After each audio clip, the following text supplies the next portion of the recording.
بسم الله الرحمن الرحيم.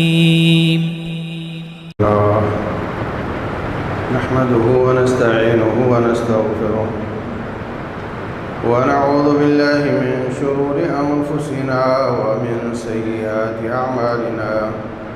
من يهده الله فلا مضل له ومن يضلل فلا هادي له. وأشهد أن لا إله إلا الله وحده لا شريك له. وأشهد أن محمدًا عبده ورسوله. اللهم صل وسلم وبارك وأنعم على عبدك ورسولك محمد وعلى آله وصحبه أجمعين. أعوذ بالله من الشيطان الرجيم. يا أيها الذين آمنوا اتقوا الله حق تقاته ولا تموتن إلا وأنتم مسلمون. يا أيها الناس اتقوا ربكم الذي خلقكم من نفس واحدة وخلق منها زوجها وبث منهما رجالا كثيرا ونساء. واتقوا الله الذي تساءلون به والأرحام إن الله كان عليكم رقيبا. يا أيها الذين آمنوا اتقوا الله وقولوا قولا سديدا يصلح لكم أعمالكم ويغفر لكم ذنوبكم ومن يطع الله ورسوله فقد فاز فوزا عظيما. أما بعد فإن خير الحديث كتاب الله وخير الهدى هدى محمد صلى الله عليه وسلم وشر الأمور محدثاتها وكل محدثة بدعة وكل بدعة ضلالة وكل ضلالة في النار. قال الله عز وجل: إنما إلهكم الله الذي لا إله إلا هو وسع كل شيء علما. اللہ تبارک و تعالی نے قرآن حکیم میں موسیٰ علیہ السلام کا قصہ جا بجا بیان کیا ہے. یہ ایک لمبا قصہ ہے اور قرآن حکیم میں مختلف مقامات پر اس کا تذکرہ ہوا ہے، لیکن جب موسیٰ علیہ السلام اللہ تبارک و تعالیٰ کی ملاقات کے لیے طور پر جاتے ہیں، اپنی قوم پر اپنے بھائی ہارون علیہ السلام کو ذمہ دار بنا کر جاتے ہیں.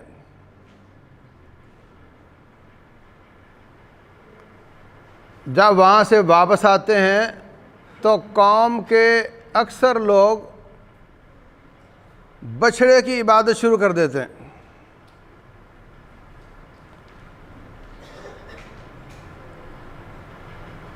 ہوا کیا کہ سامری نے لوگوں کے زیورات کو جمع کر کے ایک بچھڑا بنایا. اس بچھڑے کے اندر سے ہوا گزرنے کا ایسا سسٹم بنایا جس طرح وصل سے ہوا گزرتی ہے تو آواز نکلتی ہے، اس سے بھی گزرنے سے آواز نکلتی تھی. تو لوگوں کو کہتا ہے یہ دیکھو بول رہا ہے لہذا رب ہے. کتنے لوگ بہک گئے، انہوں نے بچھڑے کی پوجا شروع کر دی. موسیٰ علیہ السلام تشریف لائے، اپنے بھائی کے سر کے بال اور داڑھی کو پکڑ لیا اور کھینچا. بھائی کہتے ہیں لا تاخذ بلحیتی ولا براسی، بھائی میرا سر بھی چھوڑ دو، میری داڑھی بھی چھوڑ دو. انی خشیت ان تقول فرقت بین بنی اسرائیل ولم ترقب قولی، میں اس بات سے ڈر گیا تھا کہ دو گروپ بن جائیں گے، آپ کہو گے میری قوم کے دو ٹکڑے کر دیے. پھر موسیٰ علیہ السلام غصے کے عالم میں سامری سے مخاطب ہوتے ہیں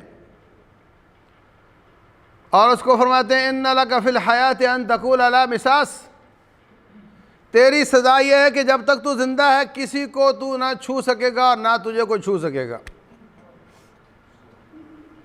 پھر اس بچڑے کو پکڑا، جلایا اور ریزہ ریزہ کر کے سمندر میں پھینک دیا۔ لَنُحَرِّقَنَّهُ ثُمَّ لَنَنسِفَنَّهُ فِي الْيَمِّ نَسْفًا۔ یہاں پر ہم غور کرتے ہیں، اللہ تبارک و تعالیٰ سابقہ قوموں کے قصے بیان اس لیے کرتا ہے تاکہ ہمیں اس سے عبرت حاصل ہو کہ کون کون سا جرم ان قوموں نے کیا اور ان کو کیا کیا سزا ملی۔ ان جرموں میں ایک جرم سامری کا توحید کی جناب میں شرک کو پھیلانا، اللہ کو چھوڑ کر بچھڑے کی عبادت کا حکم دینا، یہ جرم تھا، اور اس کی سزا یہ تھی کہ تو کسی کو نہ چھوئے گا اور نہ تجھے کوئی چھوئے گا۔ ان قوموں جیسے تھوڑے تھوڑے عذاب اس قوم کو آتے رہتے ہیں۔ رسول اللہ صلی اللہ علیہ وسلم نے اللہ تعالیٰ سے مانگا تھا، یا اللہ سابقہ قوموں جیسا عذاب کہ ایک دم عذاب آئے اور قوم ملیا میٹ ہو جائے، تباہ ہو جائے، یا اللہ میری امت کو اس سے بچانا۔ اللہ تبارک و تعالیٰ نے یہ بات مان لی۔ اب وہ عذاب کسی نہ کسی شکل میں کسی نہ کسی ٹکڑے پر آتے رہتے ہیں۔ اگر ان کو غرق کیا گیا تو مسلمان بھی غرق ہوتے ہیں کہیں نہ کہیں۔ اگر زلزلے آئے تھے تو یہاں بھی آتے ہیں۔ مینڈکوں کا عذاب، جوؤں کا عذاب، ٹڈی دل کا عذاب، فارسلنا علیہم، ہم نے ان پر بھیج دیا۔ اس میں کیا کیا بیان کیا؟ القمل والضفادع والدم، خون کا عذاب، الجراد والقمل، ٹڈی دل کا عذاب، جوؤں کا عذاب۔ تو اس طرح کا نہیں کہ ایک دم آئے اور امت کو ملیا میٹ کر دے۔ یہ نبی صلی اللہ علیہ وسلم کی دعا قبول ہو گئی ہے۔ اب ایسا نہیں ہوگا کہ رات کو سوئے تھے باغی رب کے، صبح اٹھے تو سارے بندر بن گئے تھے۔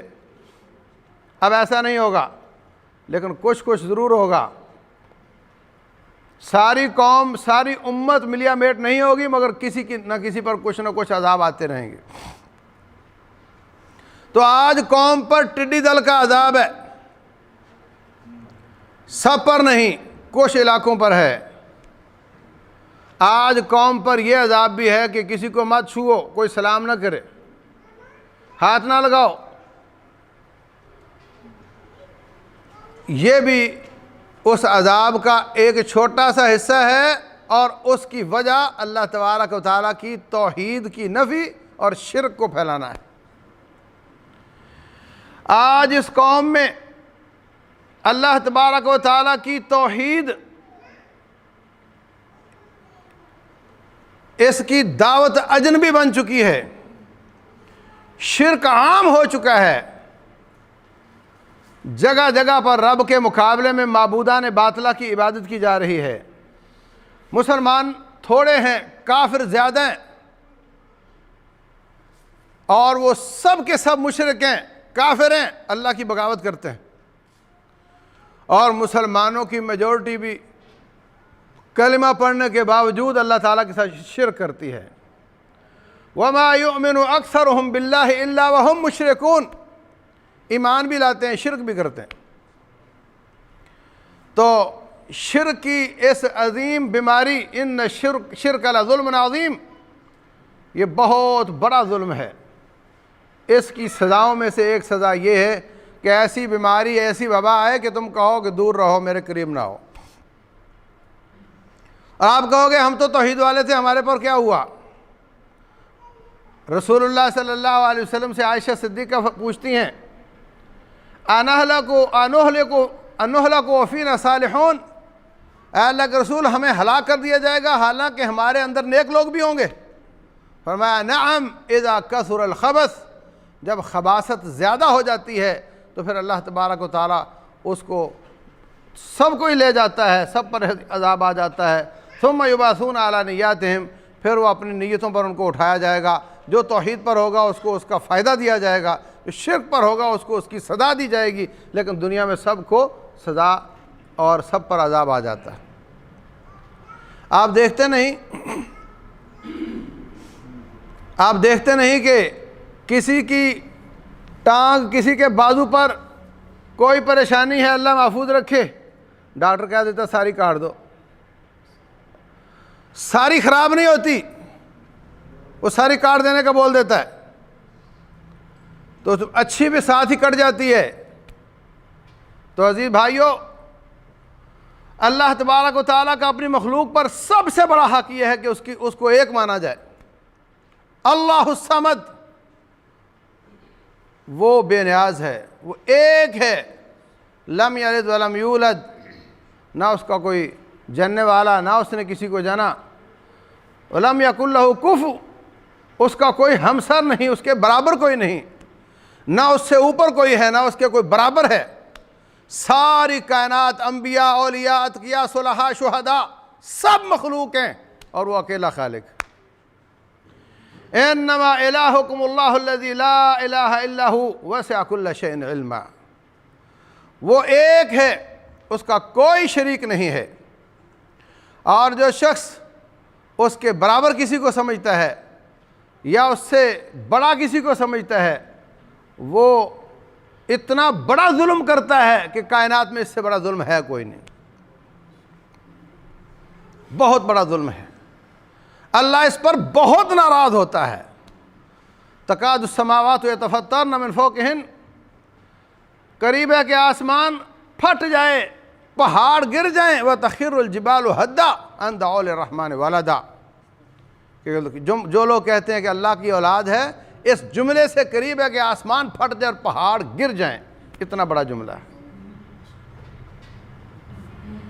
رب ذوالجلال والاکرام اس کو کبھی معاف نہیں کرتا، دنیا میں توبہ کر لے معافی مل جاتی ہے، توبہ کیے بغیر مر گیا کبھی جنت میں نہیں جائے گا۔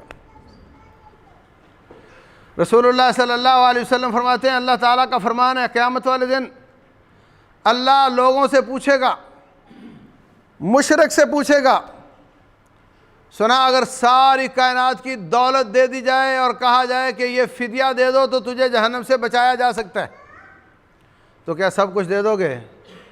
کہتا ہے یا اللہ جو کچھ میرے پاس ہو سب کچھ دے کر اپنی جان کو بچانے کی کوشش کروں گا۔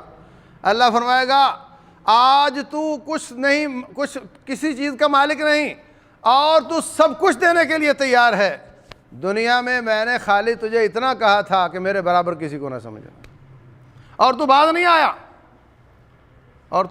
آیا،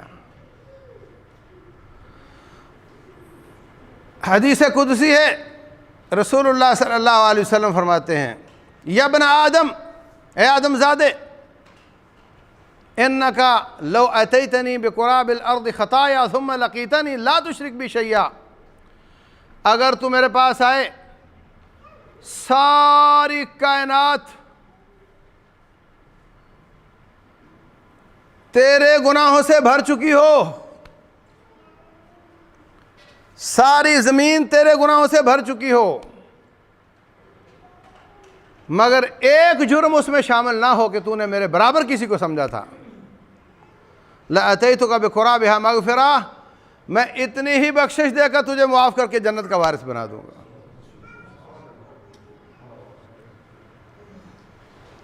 ہر قسم کا جرم ہے، ہر قسم کا جرم ہے، مگر یہ جو سب سے بڑا جرم ہے یہ اس نے نہیں کیا ہے، فرمایا میں اتنی بخشش دے کر تجھے معاف کر دوں گا۔ ان اللہ لا یغفر ان یشرک بہ، اللہ اس بات کو کبھی معاف نہیں کرتا کہ اس کے ساتھ شرک کیا جائے، وَيَغْفِرُ مَا دُونَ ذَلِكَ لِمَن يَشَاءُ، شرک سے کم تر جو بھی جرم ہوگا اللہ جس کو چاہے گا معاف کر دے گا، چاہے تو سزا دے کر معاف کر دے، چاہے تو بغیر سزا کے معاف کر دے، لیکن معافی مل جائے گی، توحید کا مجرم اس کو معافی نہیں ملے گی۔ اللہ اکبر۔ رسول اللہ صلی اللہ علیہ وسلم فرماتے ہیں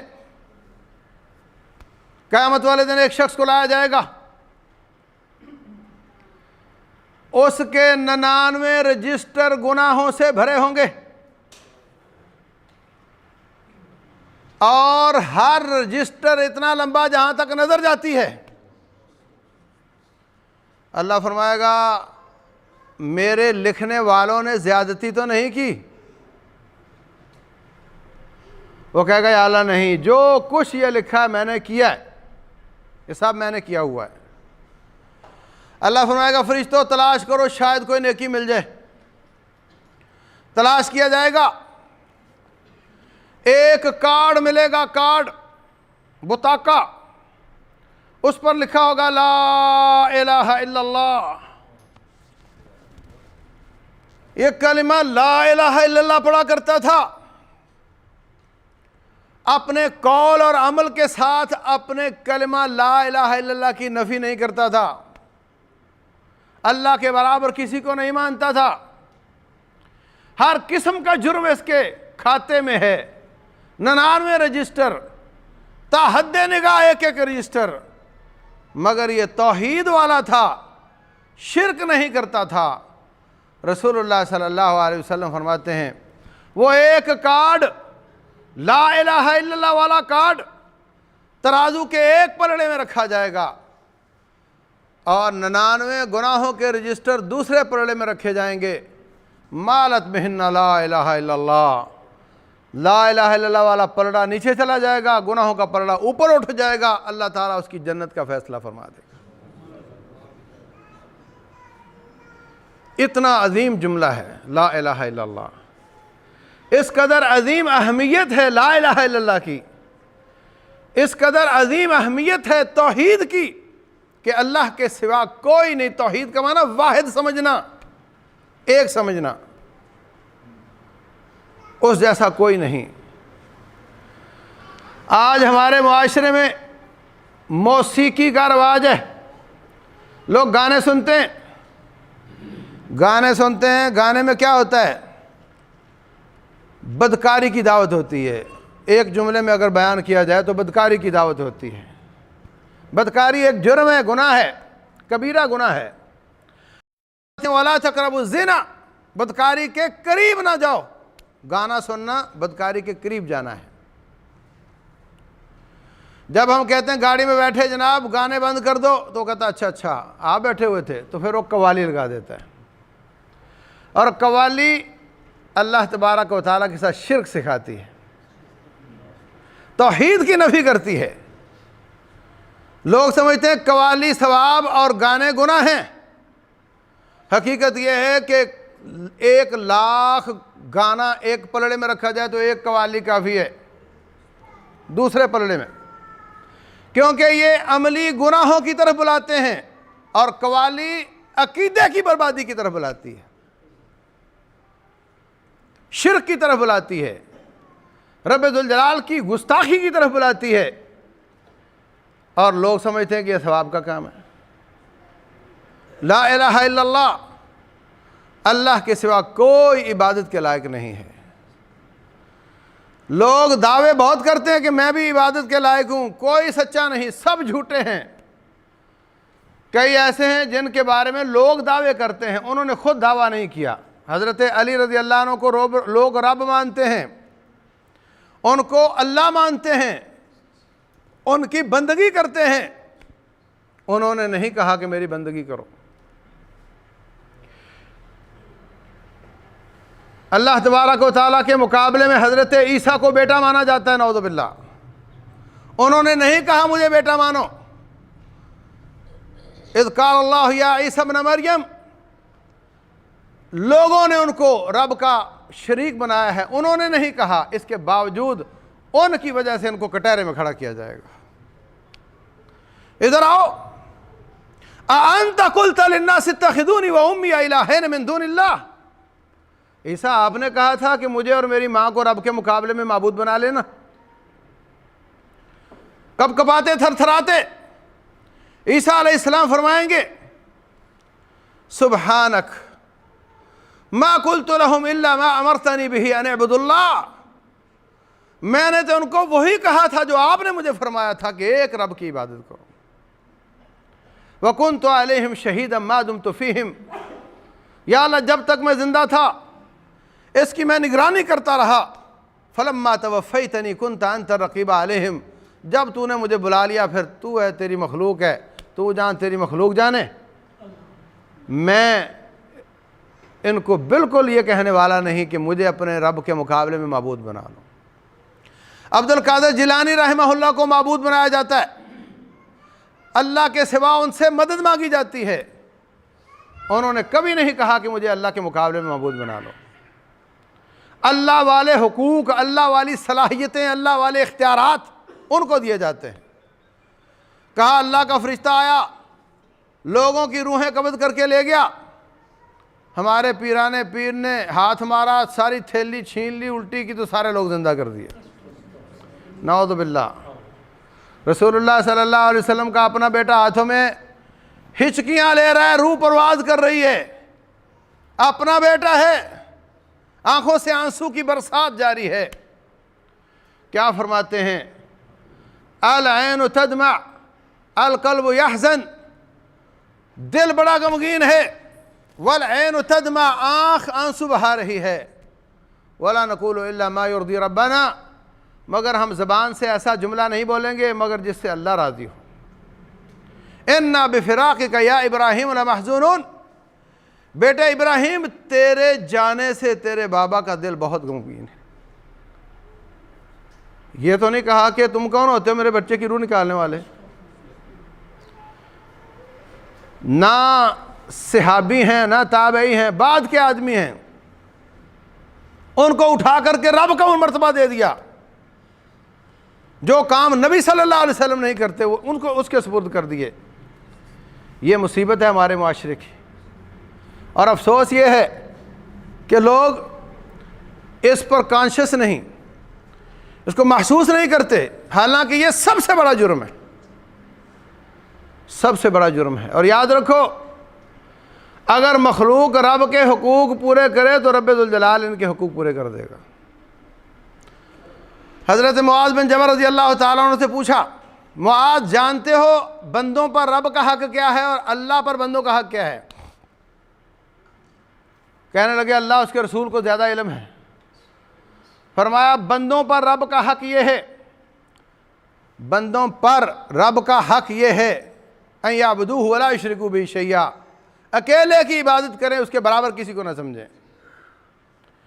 اور اس کے مقابلے میں اللہ پر بندوں کا حق، ذرا غور کرو، اللہ پر کوئی فرائض عائد ہو سکتے ہیں؟ اللہ کا حق بندوں پر یہ ہے جو بندوں کے فرائض ہیں، جو اللہ کا حق ہے وہ بندوں پر فرض ہے، اور جو بندوں کا حق ہے وہ بندے رب پر فرض نہیں کر سکتے مگر اللہ اپنے اوپر فرض کرتا ہے۔ اللہ یعذب من لا یشرک بہ شیئا، جو شخص رب کے برابر کسی کو نہ سمجھے اللہ اپنے اوپر اس کو حق مانتا ہے کہ میں اس کو عذاب نہیں دوں گا۔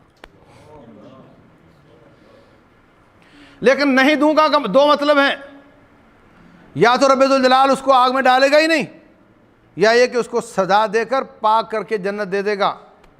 پیچھے صرف وہ رہ جائیں گے جو اللہ کے ساتھ شرک کرتے، کفر کرتے، اللہ کی بغاوت کرتے رہیں۔ توحید والا مستقل ابدی جہنمی نہیں بنے گا، اس لیے فرمایا رسول اللہ صلی اللہ علیہ وسلم نے، یخرج من النار من کان فی قلبہ مثقال ذرۃ من ایمان۔ رسول اللہ صلی اللہ علیہ وسلم فرماتے ہیں جس کے دل میں ذرہ برابر ایمان ہے جہنم سے نکال لیا جائے گا۔ توحید والا ہے، نکال لیا جائے گا۔ کیا مطلب؟ گیا تو نکالا گیا۔ دوسری حدیث میں آتا ہے مسلمان جب جنت میں جانے لگیں گے جہنم میں جھانک کر دیکھیں گے، کہیں گے یا اللہ یہ ہمارے محلے والے تھے، ہمارے ساتھ نماز پڑھتے تھے، ان سے کوئی زیادتی ہو گئی جہنم میں چلے گئے، یا اللہ یہ ہمارے دوست تھے، یا اللہ ہم ان کے بغیر جنت میں نہیں جائیں گے، ان کے بغیر جنت میں نہیں جائیں گے۔ اللہ فرمائے گا جاؤ جن جن کو تم پہچانتے ہو ان کو نکال کر اپنے ساتھ لے جاؤ۔ یہ وہ لوگ ہیں جو توحید پر پختہ ہیں، جو شرک نہیں کرتے، شرک نہیں کرتے، جاؤ پہچانو اور ان کو لے جاؤ۔ تو عزیز بھائیو، بنیادی بات ہے لا الہ الا اللہ، اللہ کے سوا کوئی عبادت کے لائق نہیں ہے۔ اللہ تبارک و تعالیٰ کی توحید، نمبر 1 اس کی عبادت میں کسی کو شریک نہ ٹھہرانا، نمبر 2 اس کی ذات میں کسی کو برابر نہ سمجھنا، نمبر 3 اس کی صفات میں کسی کو برابر نہ سمجھنا۔ اللہ جیسی کوئی اور ذات نہیں، یہ ذات کی توحید ہے۔ اور اللہ تبارک و تعالی جیسی اوصاف کسی میں نہیں۔ ہم دیکھتے ہیں، رب بھی دیکھتا ہے، ہم سنتے ہیں مگر رب بھی سنتا ہے، لیکن کیا ہمارا سننا اور اس کا سننا برابر ہے؟ قطعاً نہیں۔ صفات میں شرک کرنا، اللہ جیسا علم نبی صلی اللہ علیہ وسلم میں ثابت کرنا، اللہ جیسے کمالات کسی مخلوق میں ثابت کرنا، یہ بھی شرک ہے۔ اللہ کی ذات جیسی کوئی اور ذات سمجھنا، یہ بھی شرک ہے۔ اور رب ذوالجلال کی عبادت میں کسی اور کی عبادت کرنا، یہ عمل، یہ بکرا یہ قبر والے کا ہے اور یہ بکرا یہ اللہ کا ہے، یہ دیگ قبر والے کی ہے، یہ دیگ اللہ کی ہے، یہ 11 گلاس دودھ کے 11ویں والے کے ہیں اور یہ کسی اور کے ہیں۔ اللہ تبارک و تعالیٰ کی عبادت میں شرک کرنا یہ بھی شرک ہے، اس کی ذات میں شرک کرنا یہ بھی شرک ہے، اس کے اوصاف میں شرک کرنا یہ بھی شرک ہے۔ نہ رب جیسی کوئی ذات ہے، نہ رب جیسے اوصاف اور کمالات کسی اور میں ہیں، اور اللہ جب کمالات اس کے ہیں تو ہمیں عبادت بھی خالص اس کی کرنی چاہیے، اس کا 1000واں حصہ بھی کسی اور کے نام نہیں لگانا چاہیے۔ اللہ تبارک و تعالیٰ غیور ہے، غیرت مند ہے، یہ اللہ کی صفت ہے۔ فرمایا من عمل عملا اشرک فیہ معی غیری، جو کوئی نیکی کرے اس کا کوئی حصہ کسی اور کے لیے ہو، میں سارے کا سارا ہی چھوڑ دیتا ہوں، ترکتہ وشرکہ، اس بندے کو بھی دھتکار دیتا ہوں، اس کے عمل کو بھی رد کر دیتا ہوں۔ وَمَا أُمِرُوا إِلَّا لِيَعْبُدُوا اللَّهَ مُخْلِصِينَ لَهُ الدِّينَ حُنَفَاءَ، حکم اس بات کا دیا گیا ہے کہ ایک رب کی عبادت کی جائے، حنفاء، سب سے کٹ کر ایک رب کا ہو جایا جائے، اس بات کا حکم دیا گیا ہے۔ آدھا تیتر آدھا بٹیر، کچھ بندوں کا کچھ رب کا، اس طرح کی ملاوٹ والا نہ بندہ رب کو قبول ہے، نہ اس طرح کی ملاوٹ والی عبادت رب کو قبول ہے۔ 99% عبادت رب کی ہو، 1% کسی اور کی ہو، اللہ کو نہیں چاہیے۔ وہ تو خالص عبادت کو قبول کرتا ہے اور مخلص بندے کو قبول کرتا ہے، ملاوٹ والے کو نہیں قبول کرتا۔ اس لیے لا الہ الا اللہ، اللہ کے سوا کوئی عبادت کے لائق نہیں۔ جو اللہ کے سوا کسی کی عبادت کرتا ہے وہ دھتکار دیا جاتا ہے، وہ عبادت بھی دھتکار دی جاتی ہے۔ اور اگلا جملہ کلمے کا وَأَشْهَدُ أَنَّ مُحَمَّدًا رسول اللہ صلی اللہ علیہ وسلم، کہ محمد صلی اللہ علیہ وسلم اللہ کے رسول ہیں، جو ان کی اطاعت نہیں کرتا، ان سے پوچھ کر عبادت نہیں کرتا، اس کی عبادت بھی رد کر دی جاتی۔ ڈائریکشن، ایڈریس خالص رب کا ہو جب آپ عبادت بھیجو، اور طریقہ محمد مصطفیٰ صلی اللہ علیہ وسلم کا ہو۔ ان دونوں میں سے کوئی بات بھی رہ گئی تو اعمال قبول نہیں ہوں گے۔ اللہ تبارک و تعالی ہمیں سچی توحید کو اپنانے کی توفیق دے، رب ذوالجلال ہماری مصیبت کو ٹال دے، اللہ تبارک و تعالی اس وباؤں کو ظالموں کی طرف موڑ دے۔ اے اللہ، ہم بڑے گناہ گار ہیں، ہم بہت گناہ گار ہیں، تیری جناب میں اجتماعی توبہ کرتے ہیں، ہمیں معاف فرما دے، ہمارے بیماروں کو شفائے کاملہ عاجلہ عطا فرما دے، جو دنیا سے چلے گئے یا اللہ ان کو معاف کر دے، ہمیں بھی معاف کر دے، ان کے درجات کو بلند کر دے۔ یا اللہ جب ہم جائیں تو ہم بھی ایمان پر جائیں، توحید پر جائیں، اللہ شہادت کی موت عطا فرمائے۔ وما علینا الا